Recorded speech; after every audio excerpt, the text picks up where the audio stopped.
Bring me your cuties, your patooties, your puddings, and your pies. That's you. Welcome to Crowdfunding Countdown. We're going to take a look at every single board game campaign finishing up in the next week. And I'm excited. I'm excited for this week. Well, I don't know why I'm excited. You know why I'm excited? Because I was just texting about Survivor. And this season is so good. But you know what? Why else I am excited? Because we have another shout out going out to Into the AM. You'll see they sent me a new tee, and this is their Heritage Bomber jacket, which I love. I love. They were like, hey, do you want to give us a shout out? And I said, that depends. You want to give me a Heritage Bomber jacket? And they did, and I love it.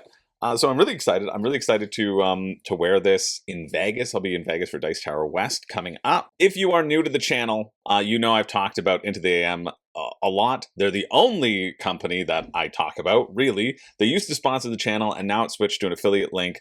I don't care. As long as they keep on giving me cool clothes, I will talk about them all day. What I do love about Into the AM are their like graphic tees that you can put them in the dryer and the graphic part doesn't wear off. I've had some of mine for like 3 years now and it's pretty much the same condition, which is huge compared to any other sort of print stuff like my room and board store. I just get into the AM stuff, and honestly, I would love it. Wouldn't it be great if Into the AM did a cool room and board inspired logo shirt with a samurai on it? That feels like their vibe. Into the AM, let's talk. But yeah, it's an awesome clothing store. They always have sales going on. They've got some promotions right now, and if you use the code SlipperyJim, which is still my code. The fact that they let me name a promo code SlipperyJim after the man who loves to spend, well, it's just friggin' awesome. I love all their stuff. I have tried almost all of their stuff, and I will continue in that pursuit so that I can review the entire catalog for you. And legitimately, I only talk about it so much because I do love it. And I know you're going to get good quality stuff. And anybody who has gotten this stuff has always enjoyed the quality of the clothing. And every single thing, there's no difference. I'm trying to think about if there's anything that I haven't enjoyed on Into the AM. I was really shocked by their pullover hoodies. They have great pullover hoodies. I really like their polos and their button-ups as well. They've got some really cool button-ups too. That button-up is poking out there. I love their slutty little shorts. Come on now. Yeah, it's all friggin' great. But yeah, their hoodies were surprisingly like lightweight and comfortable, which is cool. I think the only thing, I have their jeans. I really like their jeans. Their all-day pants were the only thing where I was like, oh, I'm not gonna wear this as much because I don't always go into an office. As professional as you may think I am, sometimes I stay at home and work. So one time or the other. But yeah, I love Into the AM stuff. Does it feel like I'm on an angle? It feels like I'm on an angle. We're gonna get to the games anyway. But yeah, huge shout out to Into the AM. Thanks for sending me some clothes again. You're the only thing that keeps me from being completely nude on this channel. So either celebrate them wholeheartedly or be angry at them wholeheartedly. It's one or the other. All right, we're gonna get into the week. We got a big week. I might be filming 2 weeks back to back because I am going to Dice Tower West. So if you're seeing this, I'm going to be at Dice Tower West this next week, and I'm going to be running a little thing for WSBG. I've been scaled a little bit back from WSBG, but I am still absolutely using them to go and run mini stuff so that I can travel and see all of you. So if you are attending Dice Tower, come to the WSBG area. Hang out with me, play games with me while I do my job. Please, oh God, please. I'm excited to hang out with you and play your favorite games. And yeah, I just want to have friends, and then we can go for tacos al gordo, yum. And then maybe the game that you teach me will be my favorite game, and then I'll get to shout it out on my inevitable Dice Tower West recap. And you can be responsible for sending that game out to the masses. Big shoes. I don't know, but we're gonna get into it. We're gonna get into this week right now. We're gonna start it with something that we missed last week. This is Dice Horde. 2 Acorns. They asked so nicely. They said, please, and so I said, yes, of course. Let's check it out. This is a 2-page print and play roll and write, and it's raised a bunch of money. So people must have really enjoyed it. Defend your kingdom from incoming swarms in this solo tower defense roll and write print and play. No cutting required. You don't need to cut anything except the cord as you game in person. I'm so excited to wear this friggin' thing in Vegas, but I'm getting fired up about it. So I'm going to take it off for you. But don't worry, I still have Into the AM clothes on underneath. Okay, let's check this out. I'm sorry. The first the first beginning of this is very much along the lines of Rapunzel, Barbie, the weasel. You ever seen that little weasel going around? Let's see if I can get it up. It goes, "Give him to me." Ah. I guess I should have warned some of you. Let's see if I can get it. Rapunzel Weasel. Rapunzel Weasel. Yeah, Barbie. Yeah, give him to me. Give him to me. One more time. No, you're useless. Give him to me. Give him to me. Anyway, that's what the beginning of this video reminded me of.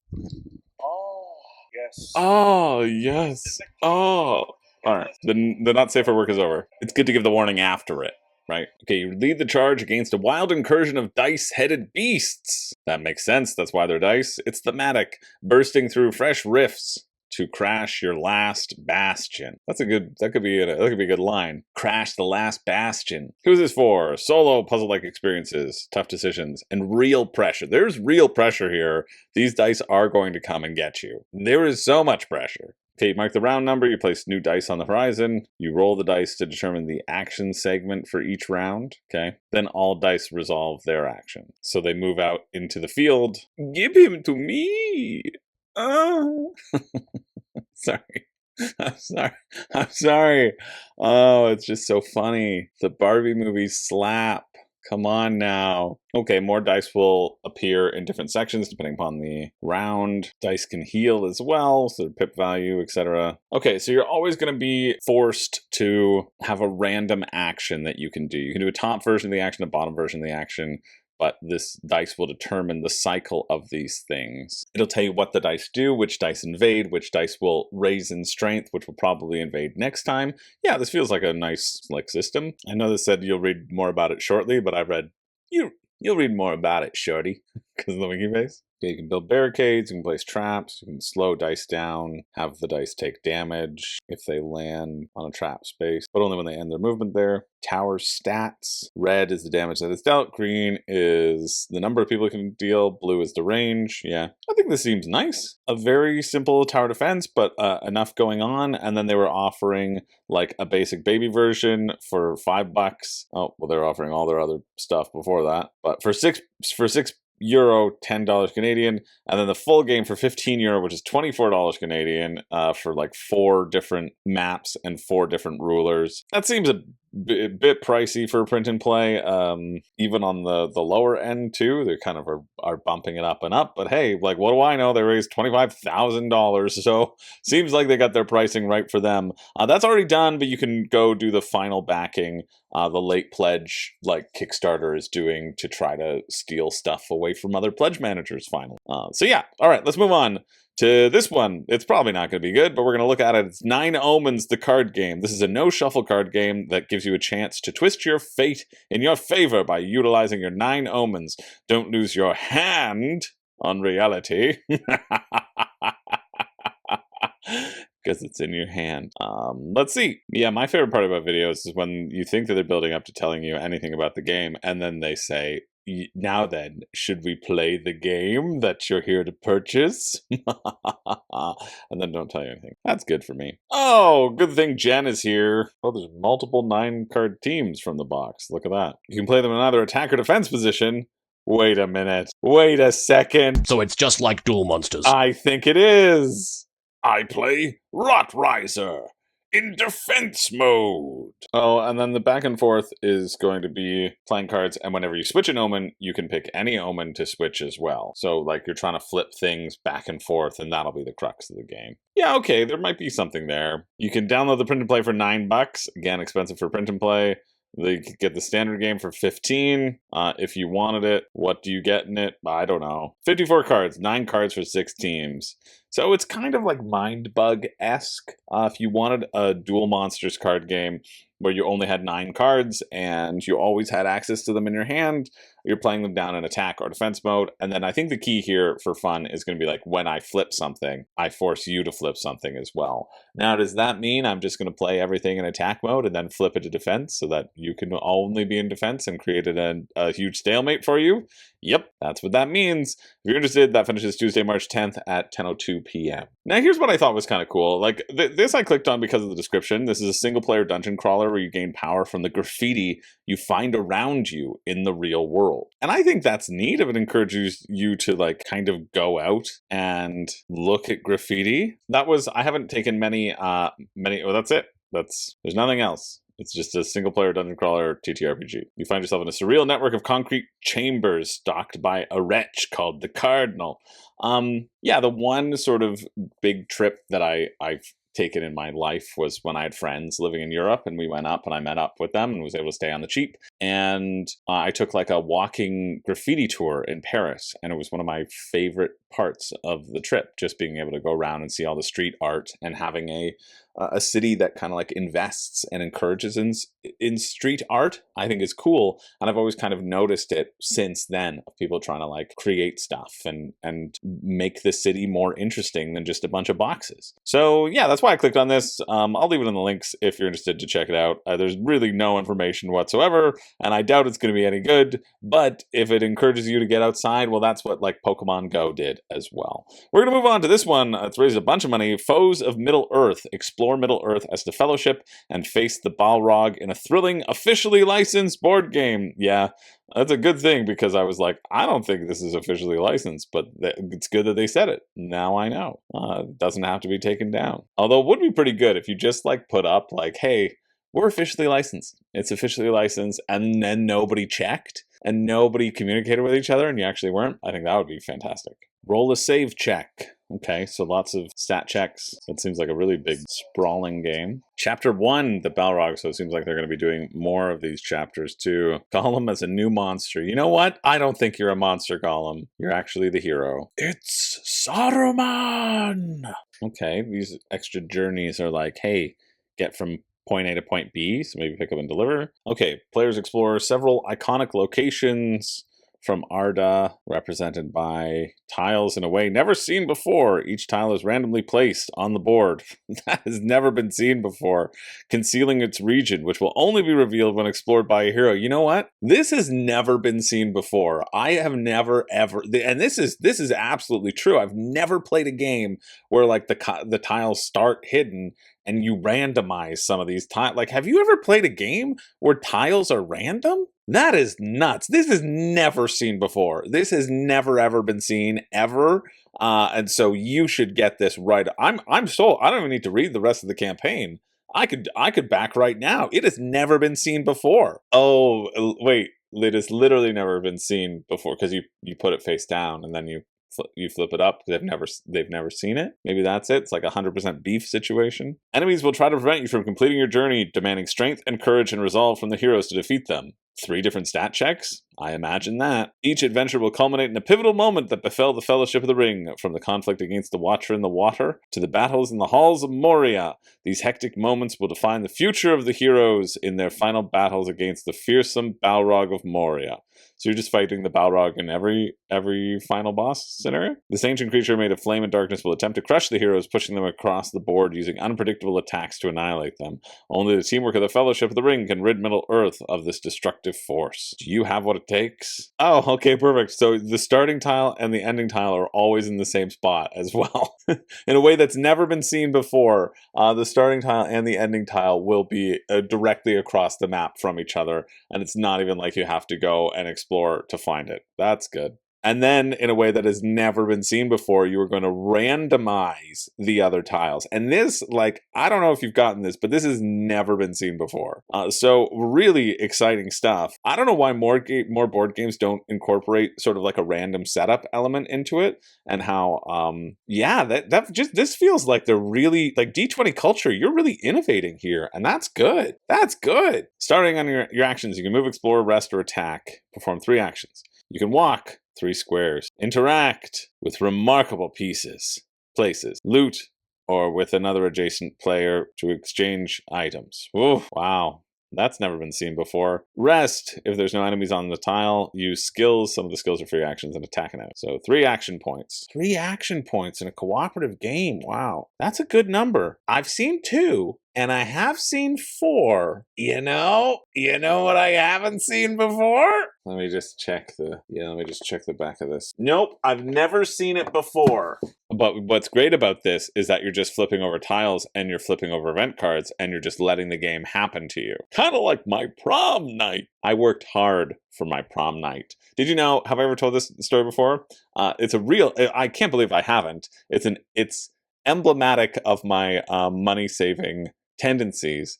So in grade 9, I made the decision to start picking up change off the cafeteria floor because I knew I would pay for my prom and my date's prom in coins picked up off the cafeteria floor. And you know when I hit my goal of like $90? Midway through grade 10. Didn't even take me 4 years. Come on. I got my lunch breaks back after that. No, you just do a lap. You just do a lap at the end of lunch. Easy. That's never been seen before. Okay, after performing 3 actions, you need to draw a menace card and then resolve it with rolling the save check die. So there's a time tracker because there's a symbol on cards. You're going to be flipping things over. You'll get experience points. You'll get additional skills. What do these skill cards look like? Can we read them? Maybe we can read them in the rulebook. The party wins the exploration phase. The journey objectives are completed without anyone losing all the hit points. Otherwise, the game is over. The party is defeated. Frodo drops his resolve points to 0. After winning the exploration phase, the players will face a mini-boss they selected.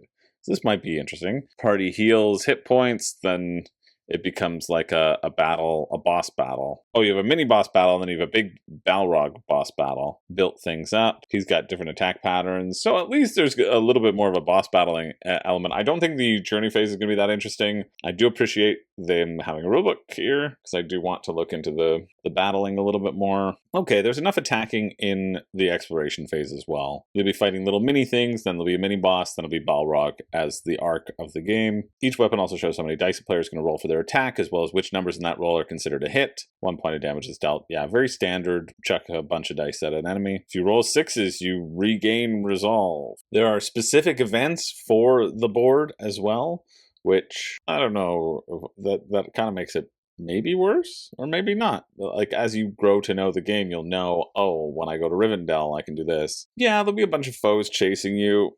I think, like, mechanically, it'll be fine. You know, a very simple dungeon crawly style of game that is very standard, and almost every aspect of this has been seen before. Maybe not the big Balrog, and then they want you to pay $159 for it because it's a collector's item and because you're a Lord of the Rings fan. So screw you, you have to buy everything. That's just the rule. It's the rule of being a Lord of the Rings fan as well. Oh my gosh, so much going on in this campaign page. Shipping costs $33 or 34 Canadian to get to Canada. So yeah, this is like a $250, almost $300 game for a very average dice checker, is what it seems like. So if that interests you, well, at least you get a big Balrog out of it that finishes Wednesday, March 11th at 10:50 a.m. Moving along. Oh, we're moving on to Pandora, Celeste, Pirates, and Salvage. Oh, I'm happy they've made their goal, almost doubled their goal. Over doubled their goal. That's great.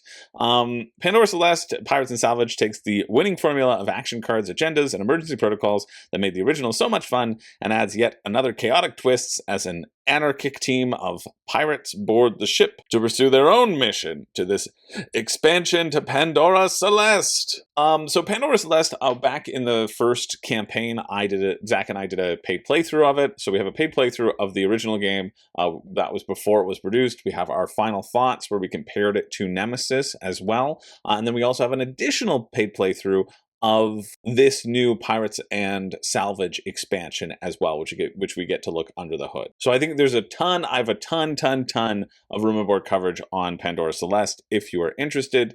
Essentially, the premise of this is any sci-fi movie you've ever experienced. They wanted to grab all those sort of sci-fi homages, stick you in a game, and make you fight and be chased around you'll fly up in your shuttle on this new Pandora Celeste as your pirate spaceship, and you'll hop into the cargo, and you can run around the ship and mess around with other people. It adds in a new sort of team mode, also adds in a cooperative mode, which was great for me because finally Zach wasn't out to kill me, and Zach was finally on my team, which I've never experienced in my life, and it was such a joy. They're also sort of highlighting this box board, that the box is the game board, and the trays for storage are also the vents, which is good and is fun in theory, but then also it means, oh, you have to take everything out of the box every time. So if you're somebody who likes to keep things in the box, I was like, dang, oh, maybe I'm just not playing with events insert so that I can just leave these as like a bank of things. But the box becoming the board, I think, is always such a fun gimmick. I think they are changing the rulebook. Zach and I have given them notes like a couple times on different changes that they can make in the rulebook as well. It's okay. The first one I found to be if you don't like playing through tutorial missions, which Zach and I do not, I don't find that the rulebook is helpful to get you out of the gate.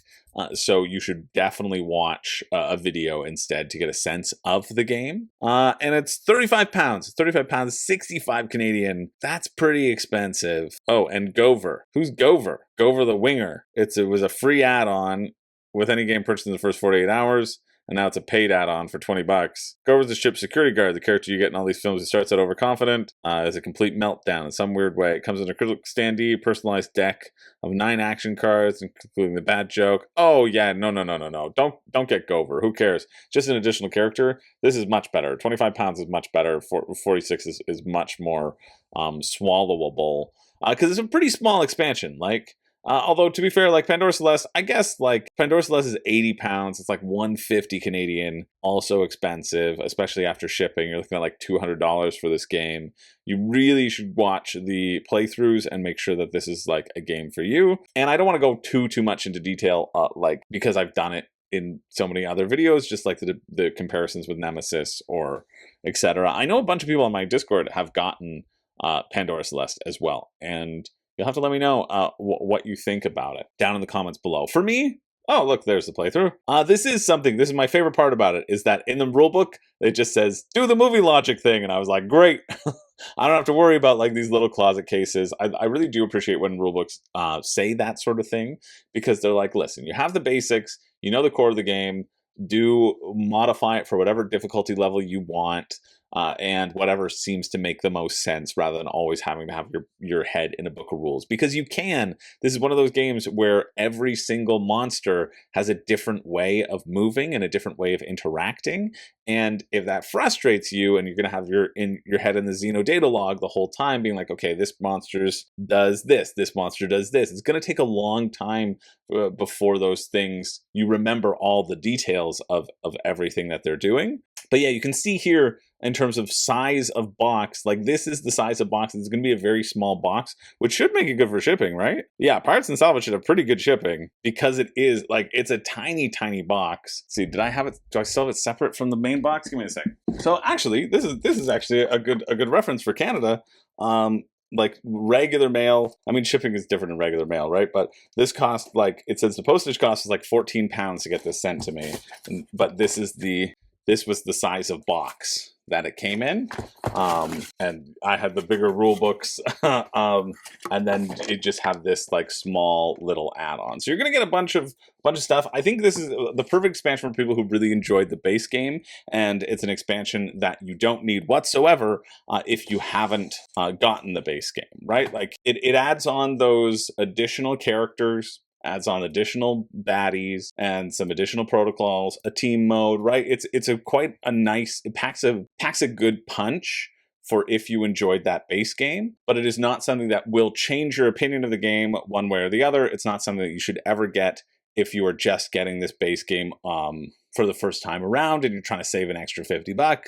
You don't need it. If you thought Pandora Celeste looked cool, you can just get Pandora Celeste, and like that's it. That's fine. Which it looks like maybe barely anybody's getting the base game just out of it, and it's all returnees who are pledging. Which, hey, that's pretty good in terms of, it shows that like your fan base is enjoying your game, or they're a bunch of avid collectors. So if you're interested in that, check it out. That finishes on the 11th at 7:59 p.m. Moving along, I mean, I just thought maybe I could laugh at this game, right? Because it gives me over 400 ways to laugh at dating standards. Oh, it's another funny card game. What about a date? Hey, what if you went on this weird date, huh? What if you went on a date and you got back to the guy's place and you're like, whoa, what are behind those curtains? It seems like you have a lot of storage space. And he started being like really shifty about it. And you're like, no, seriously, like what are behind those curtains? And then he opened the curtains and you saw a beautiful shelf filled with toys, board game toys. Would you like that? Would you like that? Tell the truth. Would you like that? Okay, we're gonna move on. Basically, you have second date, deal breaker, or a red flag, and like it's a predicting thing. So you put your card down and be like, what if somebody said this to you on a first date? Like, I'm so glad I got a full body wax before this. Obviously, second date. Now we can both dress up like otters. Slip on into the river. That's where we're taking our second date. Not where you thought it was going, you perverts. Okay, we're moving on to this one. Tiberpunk, Streets of Rome. It's not cyberpunk, it's Tiberpunk. A strategy board game for 1 to 4 players set in cyberpunk Rome. Plan your moves and take risks through missions and intense encounters. Well, it's part of this pre-launch club thing, which I don't like. This just feels, maybe because it feels so AI. Are there any AI? No. Oh, whoops. I signed up via Apple ID. Okay, maybe we're okay. It wasn't on my list, so join our campaign pre-launch community and gain exclusive access. Learn more about the game's unique mechanics. That's what a pre-launch should be. Okay, yeah. Get a sneak peek of the free Kickstarter exclusive mini expansions. Participate in shaping the game. Pre-launch community be the first to know when we launch and get an exclusive deal. See, that's what I'm worried about. Okay, exclusive deal. Free miniatures for the first 48 hours. Great. Okay, great. Yeah, I think that feels like a good way to maybe pre-launch. I hope. Oh no, I have so many to keep going through. I'm taking way too long on this. And it takes the time it takes. That's what Crowdfunding Countdown's all about. Okay, Tiberpunk Streets of Rome. Great. An immersive strategy board game set in cyberpunk Rome. We've done before. Yeah, they did Champions of Wind and Fire, which looked okay. Cryptic Nature, which was a pre-launch, I think. And they do a bunch of boxes and stuff. Champions of Wind and Fire wasn't pre-launch, so maybe they learned their lesson. Okay, immerse yourself in an alternate Rome in 109 AD during the reign of Emperor Trajan, where the crash of an alien spaceship changed the course of history. The city along the Tiber River kept its ancient culture, but now it blends it with cyberpunk implants, drones, and hacking. Embark on 18 thrilling 3-stage storyline. Over 50 quests, where you smuggle contraband, eliminate competitors, bribe senators, hack servers, and more on your rise to power. Stage 1, you've seen the lost drone. Stage 2, use the drone to deliver the message to the Centurion. Stage 3, finally save the Centurion's sister. So, like, what is it? Meg, that's Professor Meg to you, I'd venture. Got you back, Meg. How to play. Choose your game style. So you get asymmetric abilities, shared objectives for direct confrontation or peaceful race to victory. Okay. Move your character and drone across the authentic map of Rome to take on storyline quests. Oh, okay, it's pick up and deliver, right? Yeah. Visit upgrade hubs to improve your skills and buy gadget cards for more successful dice challenges. It's like so wild to have to parse through and then you see like, oh, that's the core of the game. But they're too busy not telling you what the core of the game is because they want you to be impressed by all the shiny. Fight in dice battles, challenge rival characters, drones, or lictors. Lictor. I don't even know him. Beware Lictor. Oh, Lictor. Lictor Frankendroid. Okay, give me the rules. Thank you for the rules. Your goal is to collect Triumph tokens by completing storyline quests and side objectives. Okay, it's pick up and deliver race. The player who places their 8th Triumph token triggers the end of the game, but others may still complete more objectives in their final turn in the last round. You can do this. You can change Divine Favor, Movement, and then play an interaction token. Oh, right, because they're objective cards, so you're trying to like score the objective cards, not just pick up and deliver stuff. If you get 3 objectives first, you get an additional Triumph token on it, okay? Okay, you get to get bonuses. You choose your bonuses. Choose when you can move around. You're going to have multiple miniatures, so you have yourself and your drone. You can only move one of them on your turn, but some powers can let you move both. You'll have to pay additional resources for additional movements across the districts. You have 4 interactions that you can choose. You can't take them back to back because you play one, you play another, you play a third, and then you take one back. Was early. So then they all operate on like a cooldown track. Oh right, lictors are different than drones. Because you have your own drone, and then there are lictors, which you can also use your movement to move if it's blocking you from doing an interaction. Completing your quest will come down to drawing a card and rolling that many dice and hoping you hit the numbers. there are ways to mitigate this. Then they'll move the lictor towards you if you fail, and then you can spend your move to move the lictor out and try rolling again. Doesn't seem that exciting.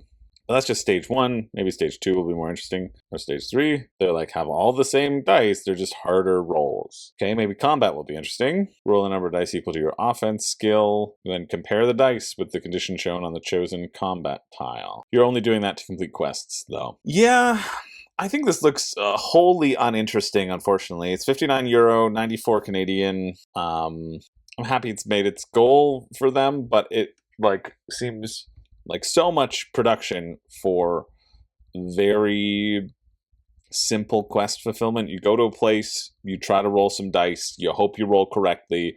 If you don't, you hope you're able to mitigate it. It just doesn't seem like the flow is there for me personally, especially at €59, that's 94 Canadian, and then shipping would be 18 to 20 bucks in the US, 23 to 25 euro in Canada, because of course, yeah, we use the euro. Nice you change it to dollars for US, but it kept it for that for Canada. Just keep it across the board favoritism. But yeah, that's like $140 for this thing. I would be wholly disappointed, I imagine. But if you're not, that finishes Thursday, March 12th at 10:01 a.m. We're moving on to Canals of Windcrest, a 1 to 4 player strategic game of flying whales ferrying citizens around the ever-growing city of Windcrest. Now this is pick up and deliver. Get those whale taxis, baby. What have you guys done before? Mistwind. Ah, that makes sense. I was like, man, it feels like it's very Mistwind-esque. Yep. And then they did Ducks in Tow 7 times. So Mistwind was their huge one. That I thought looked all right. Oh, it was canceled previously, and now they're back at it again, and it has successfully funded so far. Yeah, I'm liking the potential of this, at least what was put forward in the video. Base pledge, 95 Canadian.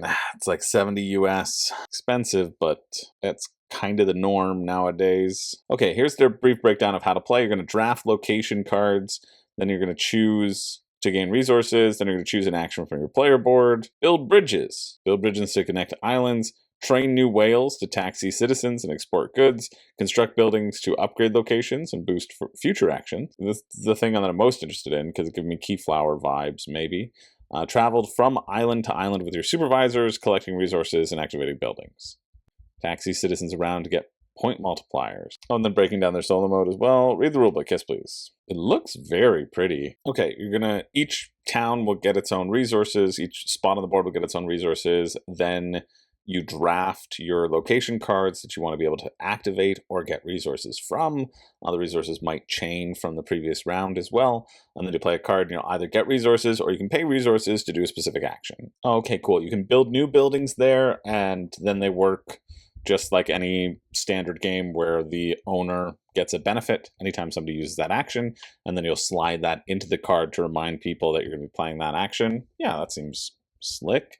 You're placing down these additional supervisors who can roam the board and pick up resources. So there's 2 things that you have to consider for taxi movement. There's going to be this wheel that will indicate where you want to go next, and you'll also want to match the color of the citizen with the color of where you're dropping them off. But don't worry, if you have a random citizen in your bag, well, that's okay. You can pass by a bridge and throw that random citizen into the water and drown them, kill them, and then pick up the person on the bridge. Be like, oh, you match where I'm going. You've got a beautiful outfit on. Come to the Pink Cafe. There's also another delivery aspect that you're going to be gaining resources, and they're going to be fulfilling contracts and covering them on your own track, building up on the tracks. I think all of this track action is going to be very fun. I think the whale movement will be interesting. I like this building up and laying claim to it. There's a lot of good stuff going on in this one. Oh, and there's cascading scoring as well for some things. Yeah, I think that looks quite good. Shipping is what? Shipping is going to be $16 to get to Canada. Shipping prices are shown in USD for some reason to make it less, but they have to show it in Canada because they're a Canadian company. That's the reason. So it'd be about $120 to get this to my door. Now, at retail at like 60 or 70, I'd potentially be interested in. It seems fine. I really like the mechanisms and the wheels that are turning in it. I don't know how much longevity I personally would get out of it, but it would be fun to try. I like the building up of buildings. It always feels good when you lay claim to a building and it makes a better action space, and then people can use that action space, but you get a bonus. I really, really enjoy that in board gaming. But yeah, 95 Canadian, 120 for me.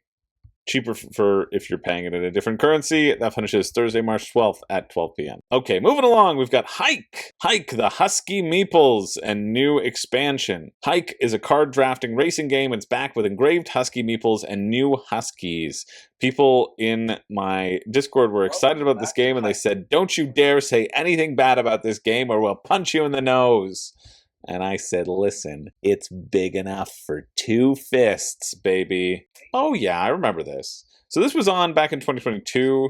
Yeah, I remember this a little, but I certainly don't remember all the mechanisms behind it. But I remember watching like a little bit of the Rado playthrough on this one.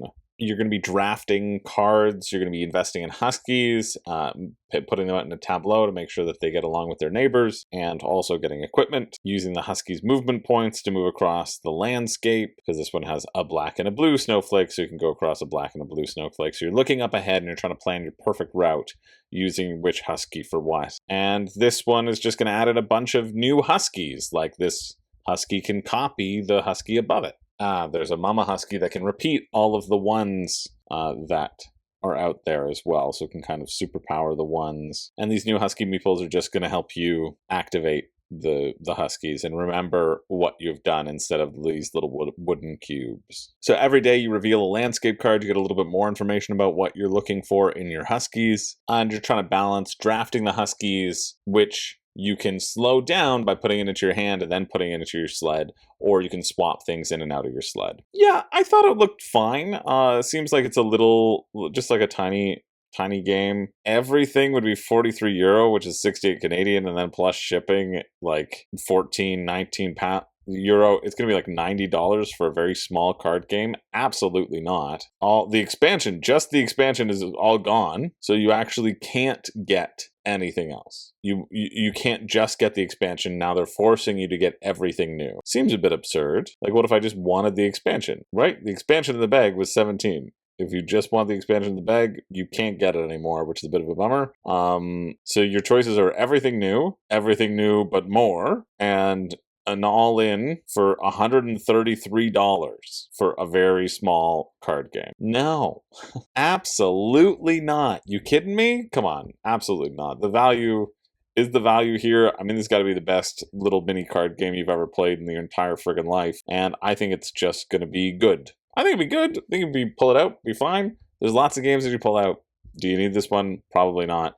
But it's raised a bunch of money, so what do I know? That finishes Thursday, March 12th at 1 p.m. Okay, we're going to keep it moving. We've got Ancient Empires by Arcona Games. What have they done? That name is familiar to me. Oh, Pest. That's what I'm thinking of. This is from a humble tribe to towering cities and breakthrough technologies. Lead your people to glory in this competitive 4X game for 1 to 4 players by Milan Tasevsky. A compact game of empires, cities, discovery, and conquest, small in size, vast in ambition. Was this on Kickstarter before? No, she knew.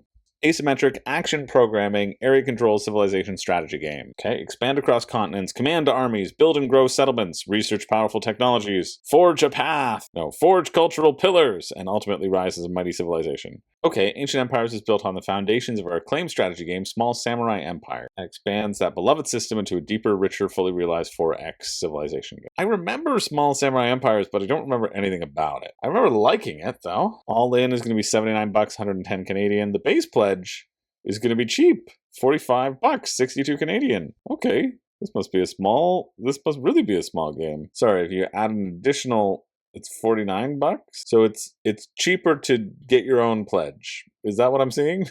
We have the base pledge for $45, and then we have an add-on of Ancient Empires for $49.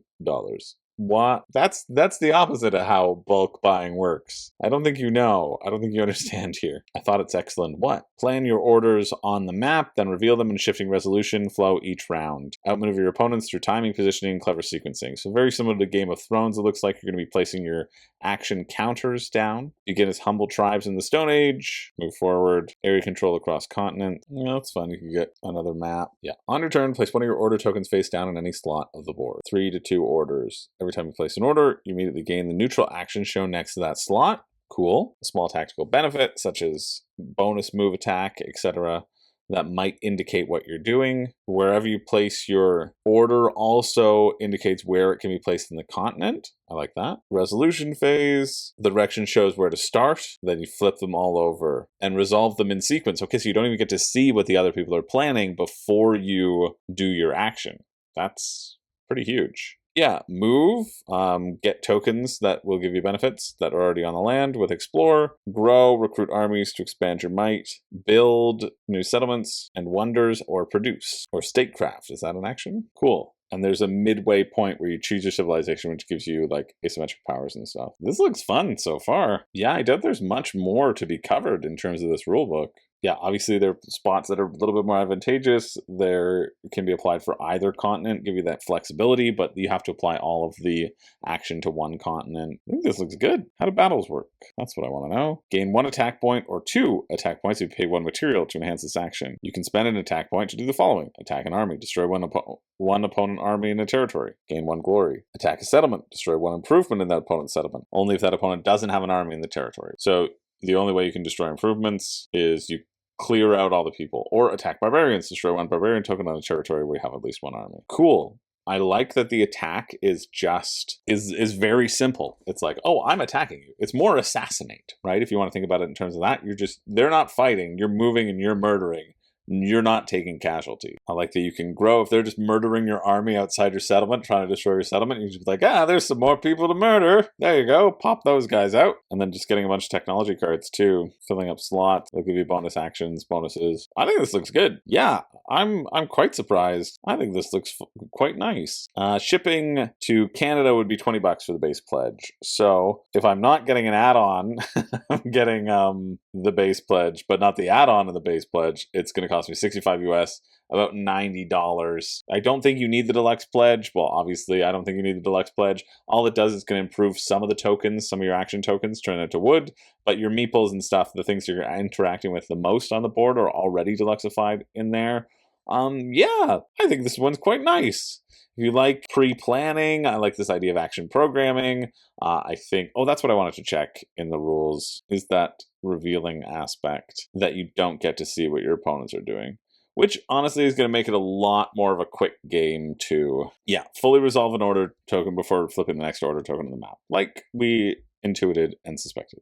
And that's going to make it a little bit less complicated because you don't have to worry about, okay, now everyone's doing this, planning their moves. That's the whole point of the game, is hiding your intentions, figuring out when you need to strike, when you can pivot, when things have changed and you need to affect something else on the continent. I think this is going to be good for people who enjoy hedging their bets.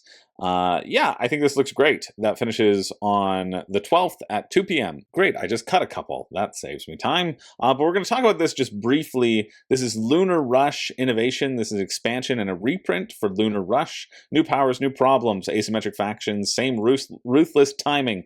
The next evolution of Lunar Rush begins. So Lunar Rush by Dead Alive Games. It's the brother of the Hungry Gamer, if you are familiar with that YouTube channel. Essentially what it is, there's 2 planets. Earth and the moon. That's a planet, right? I'm sure. Yeah, don't think too hard about it. I know what I'm talking about. You play as one of Earth's 4 powerful corporate conglomerates competing to mine the moon, the planet the moon, for newly discovered wonder materials, lunathist crystals, and lunarium ore. So you spend gigacredits, your victory points, to bid for the best space routes to and from the moon. The more slower the route, the more cargo you can load. On the lunar surface, players simultaneously upgrade their bases and deploy astronauts to produce resources, sustain operations, and refine moon goods to sell in Earth's dynamic markets. And so this seemed interesting to me. I saw a little preview of it in person. Origins, I think. That would have been 4 years ago now when this was being worked on. So they're coming out with a new expansion of it. I think this looks like their Dead Alive game's best game, although that doesn't necessarily mean that it's great, right? But I do think that it looks good. And they're adding in a bunch more, like, corporations to this. Yeah, asymmetric corps. Nice. Yeah, this expansion seems good too, right? You're just adding in asymmetric factions and some additional events and some milestones. Milestones are always fun, or at least have always been fun for me. I'm curious about this game. I mean, to get the full thing, it's going to be $115, which is $157 Canadian, and then plus shipping, it's like $200 for that game. I'm not that curious. The base expansion is going to be $45. It doesn't seem like you can get the base game on this without doing the all-in. Actually, even the all-in doesn't have it. You just need to have the game. Is that it? Add-ons. Can you add the game? You can add the base game. Okay, you can add the base game for $59, but it's not listed as a tier.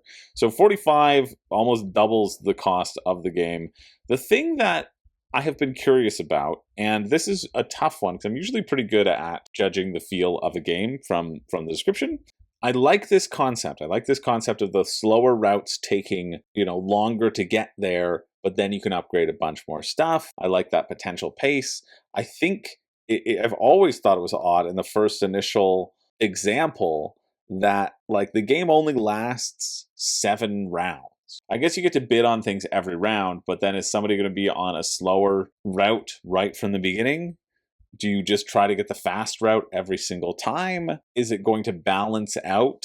Like, if it's only 7 rounds and one shipping lane costs 3 rounds to get there, and then you have to do stuff and send things back, that's your whole game, right? Your whole game's mapped out if you take the slow method. And so I was worrying about the ramifications on the flow of the game and if there would be enough interesting decisions between the slow and the fast. But then again, there are so many games that exist that are like, hey, it's only 4 rounds. You do so much stuff in those 4 rounds, right? Like, looking at just a round structure is sometimes not good enough. And doesn't give you an indication about the game. So I don't know. Maybe there's that. Yeah, I think they're going to handle it well. I'm just re-looking at the rule book, and even just in terms of closing these routes, and the fact that there's like an earthbound phase and then a moonbound phase as well. I like the potential to, like, come in and snipe out someone's payload and make it cost less by, like, flooding the market, breaking the market, by going quickly if someone's doing a slow ship with a lot of points on it. I like what they're adding. I like the asymmetry that they're adding into the new expansion. I just think it's way, way too expensive to get both things together. I'm not interested in paying $200 for this game, right? Like, that just would be insane. I suppose these are both deluxe games, but even still, it'd be like $160, $170. Not really interested for a game I'm not completely sold on, but I do think the concept looks good. I think it's very clear that people are coming back. Only 90 people are getting the full game, which is great. And when you go to the basic R&D and go through, it's a lot more than that because everyone's going for the expansion aspect of it. So I appreciate that. Yeah, I thought it looked neat, but just in the probably pretty good to decent category. I don't know if you need to get good to decent on crowdfunding, but get it if you're very excited about it. That finishes Thursday, March 12th at 11 p.m. We're not going to be covering Sugarworks because they decided to use the $1 pre-pledge. And look, they are funding significantly less than even the weird Tiber thing, proving once again that the $1 pre-pledge isn't the marketing tool that people try to pretend it is. And I'm certainly not interested in covering games that are more interested in taking your money than they are showing you about their game. So we're going to move on to Fighting Fantasy Quest, the Warlock of Firetop Mountain. For 40 years, the Warlock has been waiting for you. This game has been in development for 40 years, and the Warlock has just been sitting there. The Warlock actually was made in factories 40 years ago and has been waiting for you, yes you, all this time. Do you still have what it takes to brave Firetop Mountain? Face the perils of the Warlock together with 1 to 4 players in this richly illustrated true board game experience. It's not one of those fake board games. This is a true board game experience. Sure, let's check it out. Oh, cool. It's based off of a book, and now it's reimagined as a board game. All right, cooperative fantasy board game that blends immersive storytelling, tactical combat, and deadly dungeon crawling exploration. The Fighting Fantasy Game Book series, which I don't think I have ever played. And I gotta go back and look through those comments to find that one Choose Your Own Adventure quest game that somebody I think was so right, and I forget the title again. You did your due diligence, and I'm the friggin' fool for forgetting it again. 15 distinct dungeon levels. Feels like it could have been 15 chapters. It'll give you such exciting choose your own adventure choices as you open the box carefully so as to not make any noise. A tiny mouse scurries out, leaving behind a coin. You cause some noise, cracking open the lid, and the orc stirs, but resumes snoring. You grab a handful of coins and leave quickly. Aha, perfect. Two very different choices there. I mean, I'm assuming it's coins. Maybe it's cheese. Maybe you got there before the mouse. Beware, these challenges are not for the faint of heart. Death lurks around every corner, and the Warlock's gaze are always on you. Is always on you. Base game's only $72 though. It's pretty good for a big bad boy. Why is it good? I don't know. I still don't know how to play. 45 to 60 minute scenarios. Scenario must be resolved within 10 turns. Make one move, one action, one hero action. Yeah, it's going to be a lot of random event cards, it seems. Draw a card, see if you get the treasure. Yeah, let's check the rules. I think I've got your number. So you're going to be exploring a lot of things. You can see in the setup, oh, there's all these encounter tokens. You're going to have a bunch of random encounters, which will require you to have random skill checks. Makes sense. If it's based off of a book, there'll be dungeon events as well, just a bunch of events. All right, what's combat like? You'll take an encounter, you'll take the monster's standee, place it on the space in the dungeon. Oh, that's a nice, if it requires 2 health trackers, you just tuck another health tracker underneath. This one right here, I realized my face was covering it. You dumb idiot. They'll have a set amount of health, they'll deal a certain amount of damage, the range, etc. Yeah, seems, you know what? Fairly standard.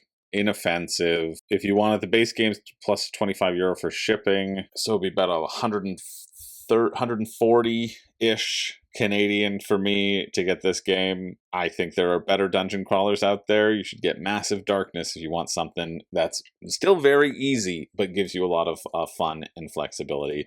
I certainly don't need another one of this, and I have no feelings towards this previous, no nostalgia rather, towards the fighting fantasy thing. But yeah, you can check it out. I think it's inoffensive. You're going to check some dice. You're going to flip over some cards. You're going to see what happens. Not particularly enthralling, but you can have a good time if you're in the mood for it. That finishes on the 13th at 1 p.m. Okay, we're over to something I'm very excited about. We have Fractured Sky, Awakening, and Soap. Soar. I never thought it looked like soap, to be clear. There are 4 new expansions for Fractured Sky. You have the asymmetric flagships, the bounties, the payloads, and the guardians. Now, if you missed it, which I know a lot of you did, you should go watch. I did a paid playthrough with Colin and Zach, playing through everything in Fractured Sky. But how I've structured it is I made every round, because there's 5 rounds, I made every round have its own unique individual expansion. And then the 5th round had them all together. But that's not all. I also filmed the entirety of the 5th round. Like we played a whole game building up to the 5th round, so we could play a game to see all the expansions.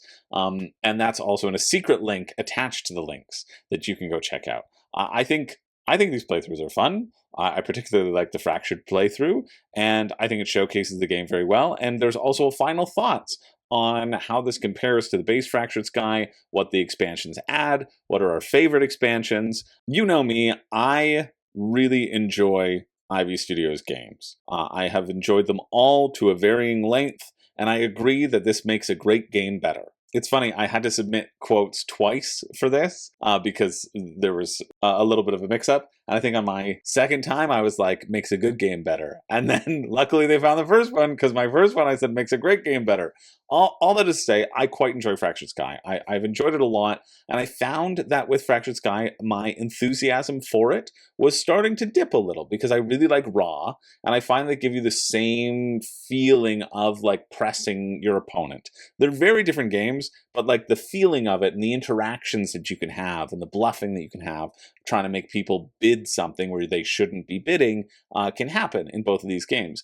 And then I played the expansion, and man, oh man, it really just reinvigorated my love for Fractured Sky again. I love the overhaul of the objectives. It's my favorite part, because I always found that I never cared about what was happening in the top part. I was like, listen, it's going to be 1 point for me at some point. I can get points in easier ways than spending the entire game building up for this one thing. But now that they're all available, you can tailor your strategy around it, and you can really structure your turns to try to scoop up 2 or 3, and it makes for a very exciting game. I have had. They used to have a retail edition. The first time around, they had a retail edition that nobody bought, and they lost money producing. So they don't have it this time. It's your fault, for all you deluxeified people out there. You can't get enough, and you're the reason. However, I will admit that since they sent me a deluxe edition to play with for the playthrough, because Awakening was going to be deluxe, so they didn't have a retail version, so I had to have a deluxe copy so that it all looked the same. Yeah, it was awesome. I love it. I'm mad about it because I know it's stupid and expensive, but it gives great toy factor as well. Yeah, I think this game is great. If you don't know what Fractured Sky is, you're essentially, oh yeah, these are so fun. They're so stupid.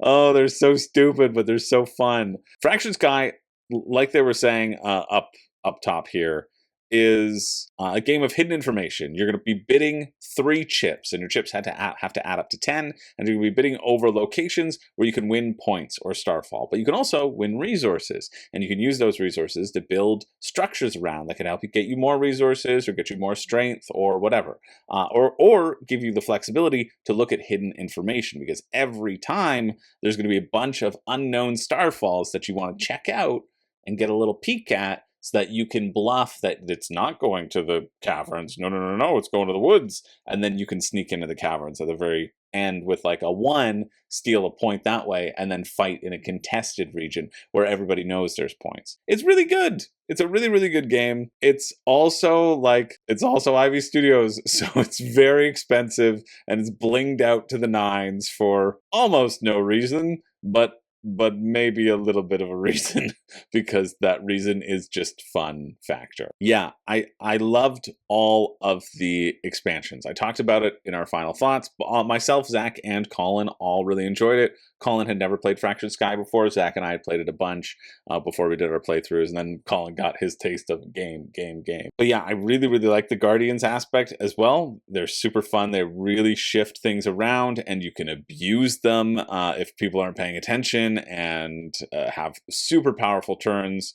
The payloads allow for like bidding flexibility. You can win rewards instead of resources, especially in a larger player game. You'd be picking up these payloads that then down the line, like in round 5, you're like, oh yeah, by the way, I have an extra 10 bidding power, and anywhere I put my ships, I'm gonna win. And so you can build up to that aspect as well. And the flagships are fun as well. I found that the powers in the flagships weren't necessarily useful every turn, but I do really like you draft whoever's in 3rd place gets their ship first. And so really provides a good balance of, oh, do I want to go last or do I want to go first and break ties? And it's great, yeah. But the bounties, the objective change is really, really good. Now, and I also said this again in the final thoughts, but just to sort of recap it, I don't think this will change your mind drastically on the game. For me, I came in with already really enjoying Fractured Sky, and then having this take it to that next level. I don't think if you didn't enjoy Fractured Sky, and I'm speaking to a couple of my community members who I know didn't enjoy the game, this won't be the thing that saves it for you. However, if you do have the game and you enjoy the game, then this should be kind of like an auto back, because you already bought the deluxe anyway. I know you, and money's no issue for you. You love Ivy Studios. Now, Soar, I also have. I have it back here, actually. Oh, my cat eating pizza card. My parents got me this card for my birthday because they thought it was cute, and I agree. Whole Foods are the best. I recommend a whole pizza followed by a whole cake. Anyway, I also have Soar. They sent Soar along as well, which I have played, and I meant to talk about in the final thoughts, but I didn't. But luckily, that's what Crowdfunding Countdown is for. Soar is this. It says blind bidding, but smaller. I don't know if they used my quote. Oh, they did. Okay, great. A great little bluffing game with a shooting the moon mechanic, like a combination of Veiled Fate and Fractured Sky in a small little package. That's exactly what I think about it. You'll have these like 3 cards that are divvied out, or depending upon the number of players, you'll pull out a number of cards, and you will put your ships, your little ship meeples on it, and you'll put a tile that's face down or face up, depending upon the spots. Some spots have an eye that's face up. Some spots have a thing that's face down. And the cards can be completed in any order. That's why it reminds me a little bit of Veiled Fate. And then you will resolve this, and you will get a reward for first, you get a reward for second, and you get a reward for last. Now, on your turn, you're putting one of your tiles down for you, and then you're putting one of your tiles for the Skyborn, who is like an NPC player who can potentially have the most points at the end of the game. But the key here is that whoever has the least amount of points at the end of the game swaps their scores with the Skyborn, and then most points wins. So what I love to do is I say, okay, I'm not going to get any points. I'm just going to stop you all from getting points and try to tank my own score. And it's very fun. There are also special tiles that you can like fight for, which can help manipulate the board and manipulate people's votes. And so like getting a lot of those tiles early can help you manipulate things. But it plays super quick. It's really nice. And I don't know how much they're gonna charge for it. How much is Soar? So Awakening Deluxe is $69, and then Awakening Deluxe and Soar is $89. Yeah, so Soar is $60, right? No, that's not math at all. That's not what I meant to say. It's $20, and so $20 for a quick little bidding game is great. I think this is a really good one. It's very easy to pull out. It's pretty easy to learn. People will yell at you thinking that the Skyborn getting points is broken, and then the Skyborn will proceed to not get the most points because everybody's teaming up against it, and then they'll realize that the game is actually balanced. And maybe you'll go through that journey as I did. Tour date's March 8th. They're in Toronto, Canada. That's tomorrow. I'm busy tomorrow. I'm filming because I have to go home. I have to go to Dice Tower West. I didn't know you guys would be in Toronto. What's this tour? RSPV to see the full location. Well, I don't know the location. Maybe it's at like Snakes and Lattes or something. Maybe I'll crash it. I can't crash it. I'm hopefully seeing a play tomorrow. But yeah, you can get it as a bundle for $20, which I like it at 20. At 30, I like it less. It's just a bunch of cards and a little bit of tokens. I want to pay 20 for it. Cheapy me really likes it at 20. At 30, I go, meh, you don't need it. I also think this is very funny that they're making a bar of soap that just says soap on it. Because apparently a bunch of people were like, oh, I think Zach was like, oh, soap. I thought it said soap. And so it must have been a bunch of people who were commenting on the font choices, and that you can buy a bar of soap for $15, which you shouldn't do. You shouldn't do. It's that expensive because it's a gag gift. I would much rather get a copy of soap than 2 copies of soap. Anyway, I think it's a great game. I'm really high on the expansion. It's expensive because it's Ivy Studios. And I always talk about this. And I always talk about how their games are so expensive for what they are. And they only work specifically for Fractured Sky, I think, too, for people who have the game group to enjoy them. They are a premium company that create premium products with a premium price tag, which is always antithetical to what Room and Board stands for. However, their games mechanically really sing with my group, and especially those of you who enjoy above the table interaction, I find that's where they kind of shine. And I have been a big fan of their games. And I'm looking forward to reviewing a lot of their stuff. They also sent me Tend, Mythic Mischief, and Brink. Tend, very fun so far, although I still need to check if cutting wood is meaningless, which feels like it is. Mythic Mischief, I'm on the fence with. My expectation for Mythic Mischief was super high, but it's a good abstract puzzle. But again, I always try to consider price into these things. I think I like Fractured Sky more than both of those. Maybe I'll do a full, Ivy Studios designated video ranking all the games once I play them. I haven't played Brink yet, but I'm very excited for Brink. Anyway, Awakening, loved it. It's a fantastic expansion. That's how you elevate the game without adding too much complexity. It's just awesome. So if you're interested, that finishes Friday, March 13th at 5 p.m. Okie dokie. Let's check out Perch.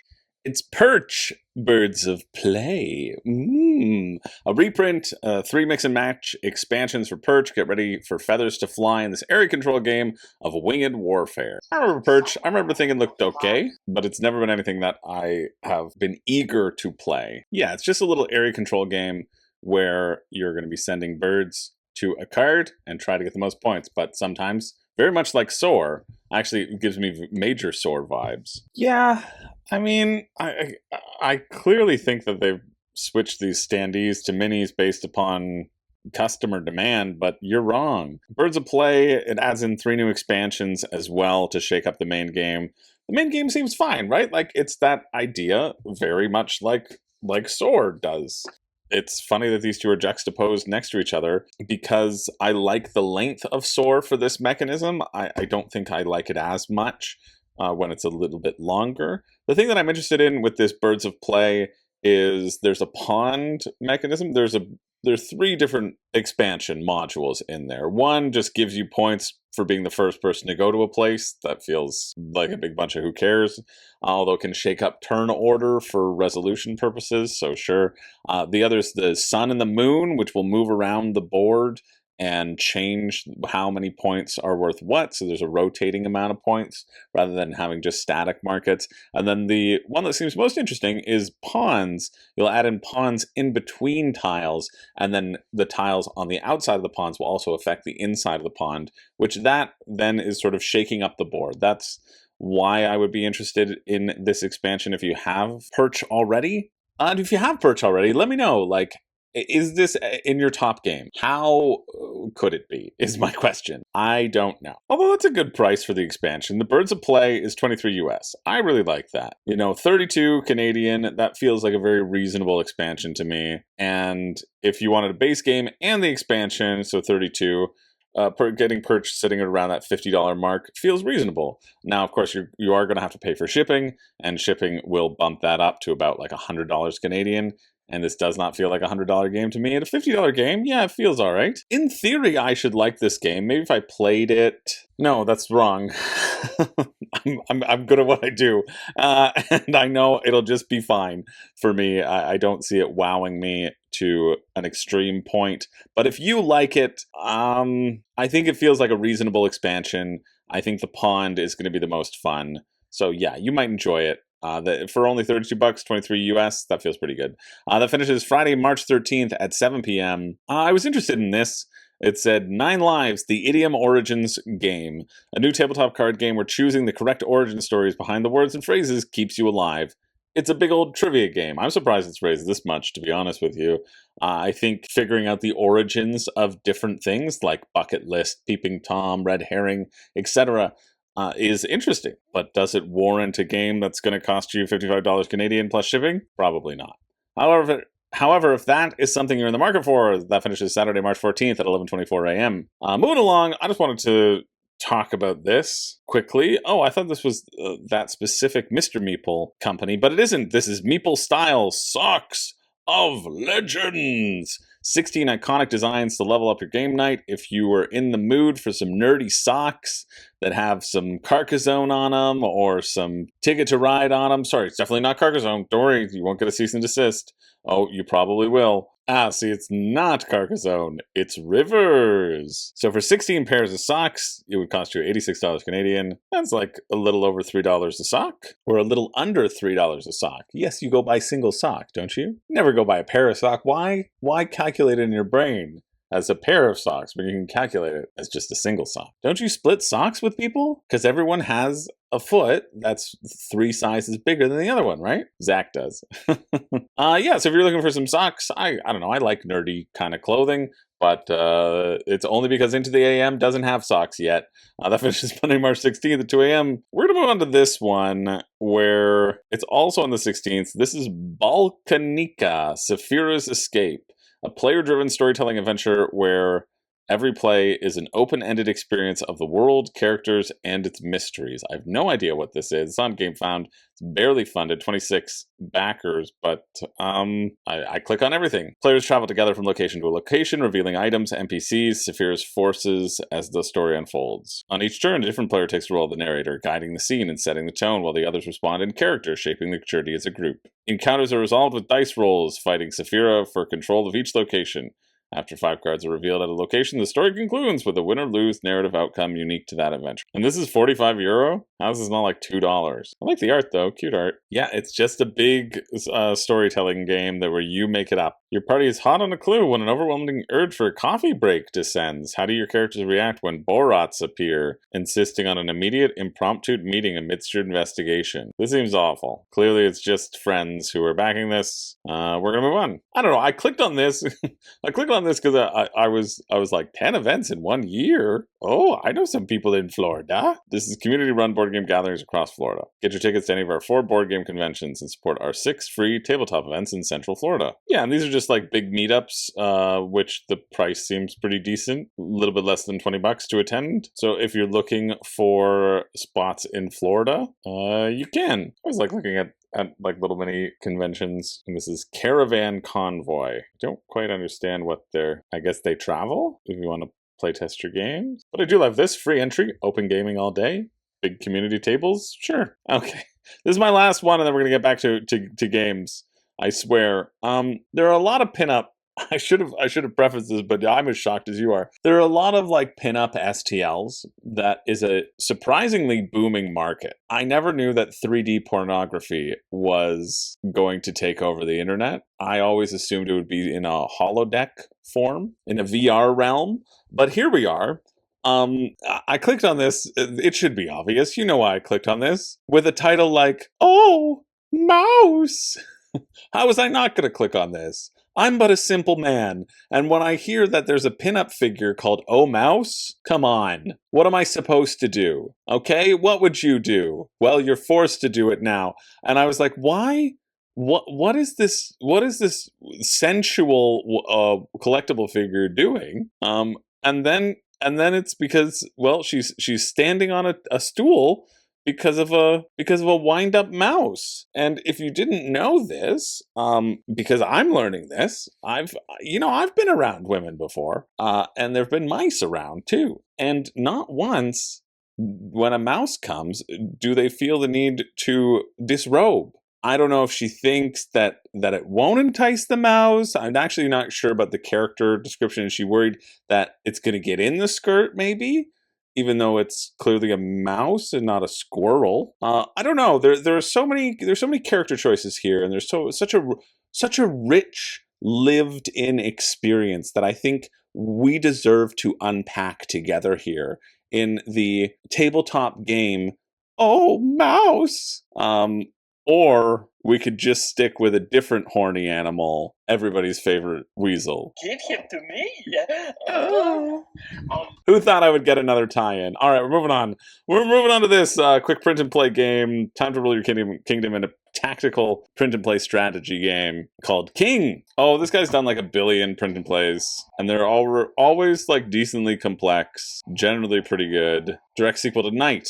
Okay, I think I'll probably cover that. Give him to me. Oh. Benicio. Look at all those symbols. You're going to be crossing off those symbols. You know it. There's multiple pages. There's combos.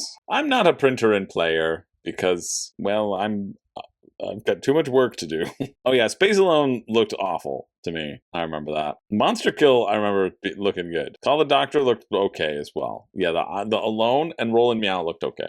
Created a direct sequel of one of his favorite games. Truly complex strategy game. Must have fan for everybody who loves Hadrian's Wall. It's very similar. There's going to be a lot of different symbols that you're comboing, and you want to protecting the wall.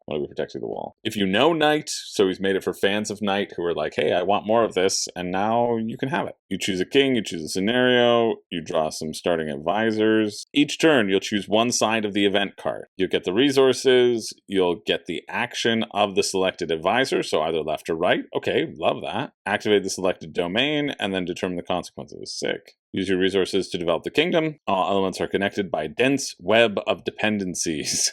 Naturally, so you can get the level 1 of that if you connect into there. Oh, to further develop the village, you need to have the first level of the church, and then you'll hit these requirements as you go along from sort of like left to right, which is cool. On the scenario card, manage a variety of tactical actions for recruiting and moving units and protecting the land over here that's divvied out, building watchtowers, and fighting for dominance in diplomacy.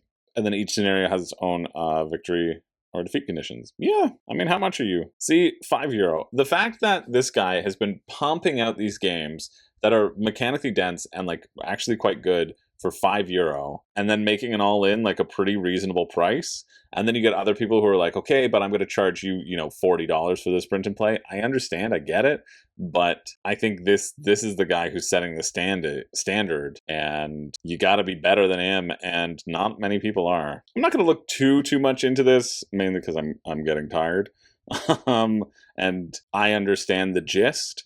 I think there's a lot of comboing that's happening here. I think it's a very reasonable price for a game that creates a whole bunch of these combos. I think the correlation to Hadrian's Wall enjoyment will be correct. Yeah, I like the potential flow. I already see the decisions that are being put forward, and I think those decisions feel like interesting ones as well. Probably the best print and play of the bunch this week. That finishes Monday, March 16th at 5 p.m. All right, we're moving on to Cloud Wars Tales Nuvitrum. Cloud War Tales Nuvitrum is a tactical asymmetric deck building game for 1 to 4 players, playable competitively, cooperatively, or even solo through a narrative campaign that reveals the world's forgotten history. All right, you can play it no matter what. Cooperative asymmetric deck building game. Feels like it's going to be deck construction-esque. All right, so you start with your own base deck elements, but there did look like there was a little bit of deck building in there.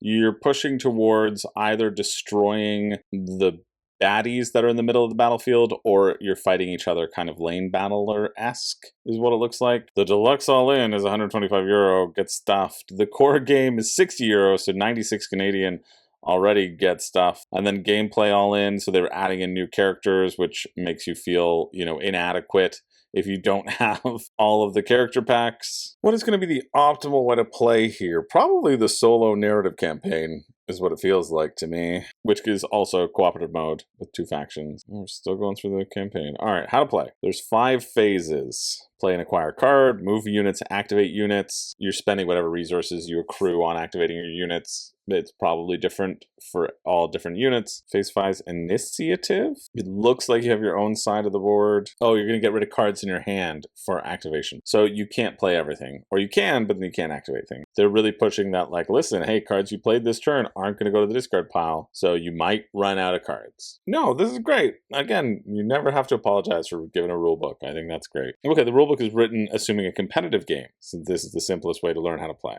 Different scenario objectives. A unit will have a health pool. You have a single attack that defeats that unit, so there's no counters. There's not a lot that's new here. I think the key elements are going to be the potential asymmetry of the factions. I'm sure they will be varied. You're just putting people onto a battle board and deck building at the same time. The deck building feels fairly simple. You're going to have some hand management as well to make sure that you can keep your activations, attacking the main objective.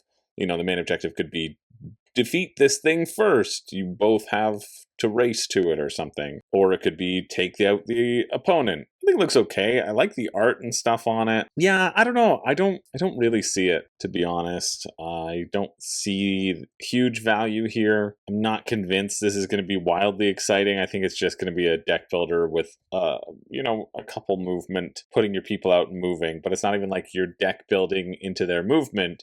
You're just like trying to buy units to put onto the board so that then you can activate them in a different way. I don't really see the synergy there a ton, so not really excited about this. That finishes on the 16th at 8 p.m. All right. Next up, we got Glimmerdeep, a beautifully crafted engine builder board game where cute creatures and unique factions shape a glowing fantasy underground world. There's a little bit of like a roll and write element to this.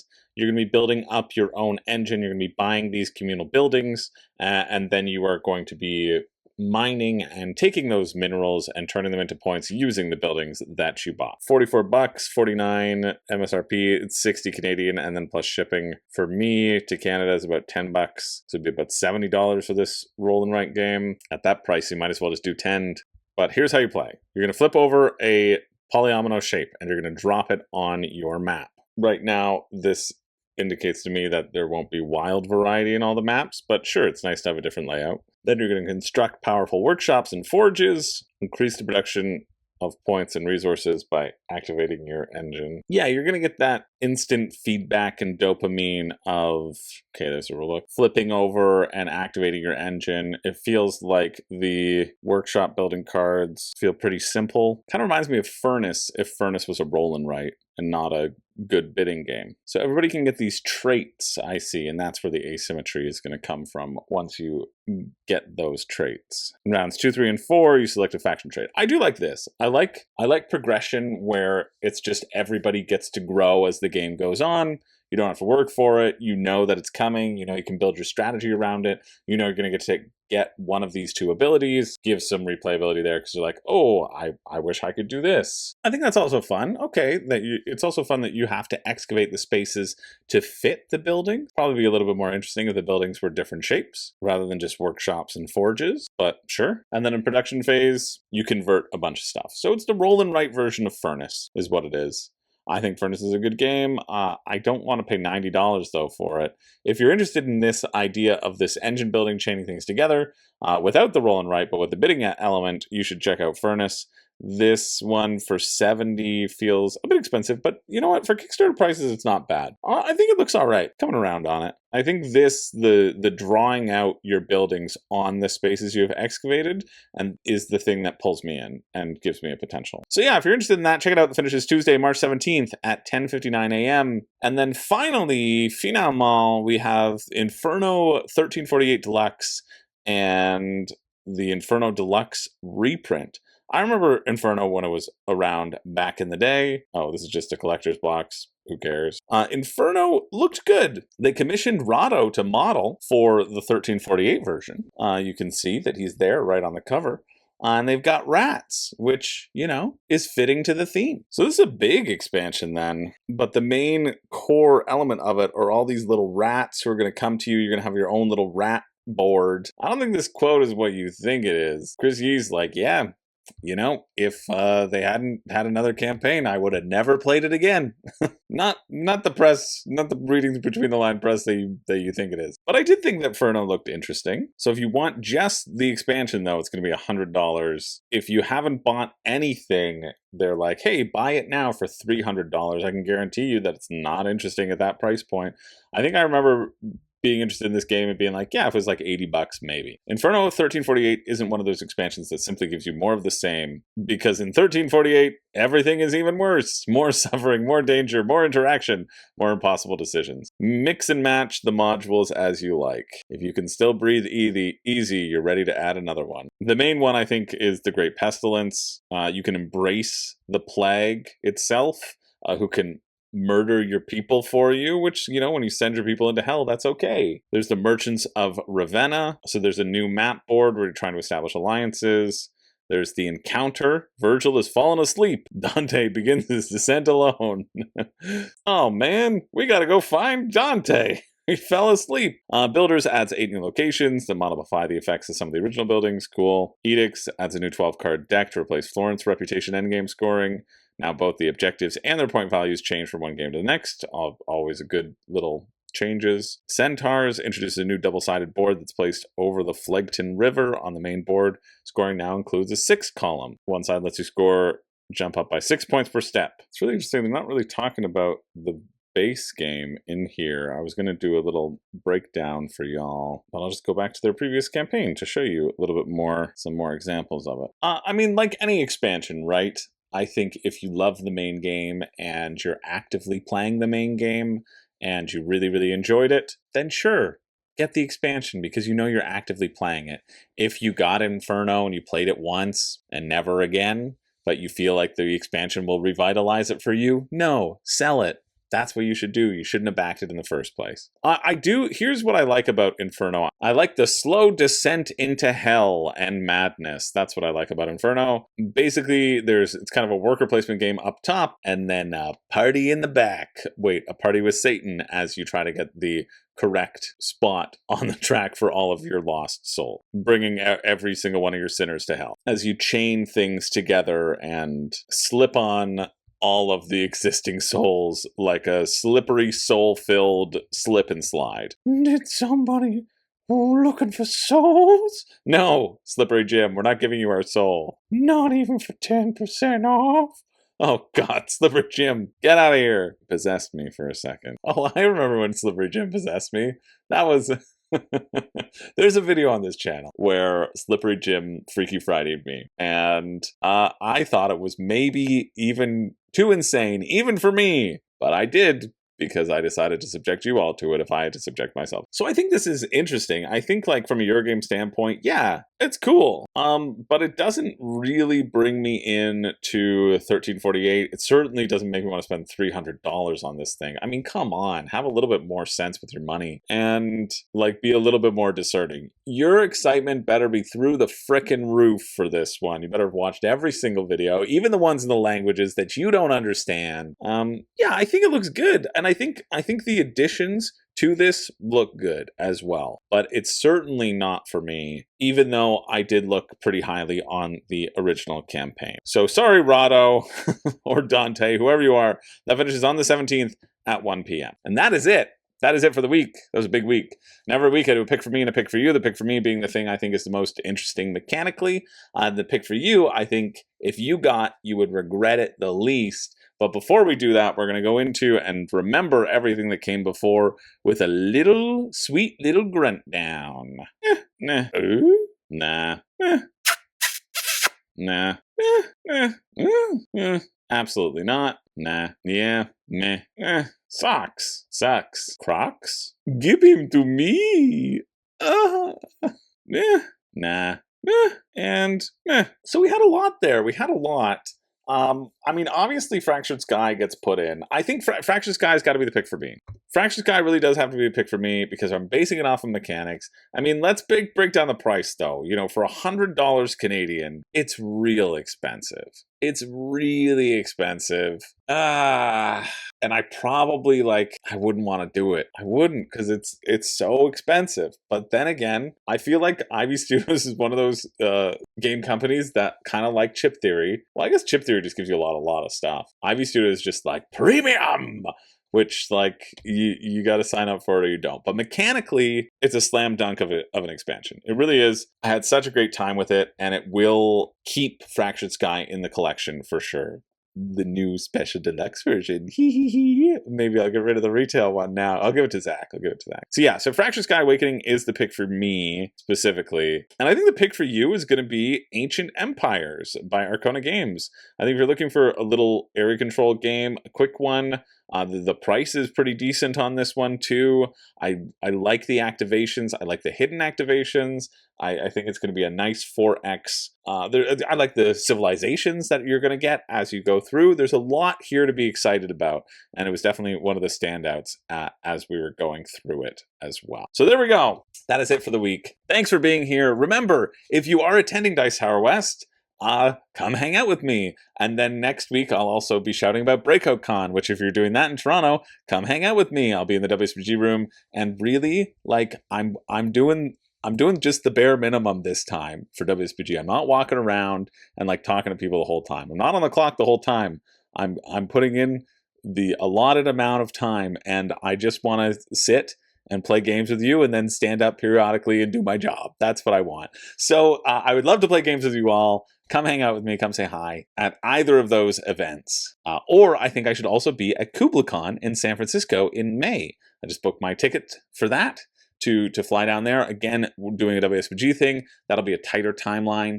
But yeah, I'm excited. I'm excited to do all those things. I hope you're excited about your days as well. It's going to be a lot of travel, but which means a lot of filming in advance for me. But yeah, not a bad week. Not a bad crowdfunding week. I like this crowdfunding week. I think there was some stuff in there. A lot of decent to good games. But remember, as always, crowdfunding a game, like they're now 100 or 120 or whatever. Prices are only going up, up, up. Let me be your voice of reason when nobody else will. Make sure you're actively excited. Be super excited about the game and don't get it if you're not. Anyway, love you all. Kiss, kiss. My name's Chris George. I don't have a catchphrase, but I do have a little smooch for all of you.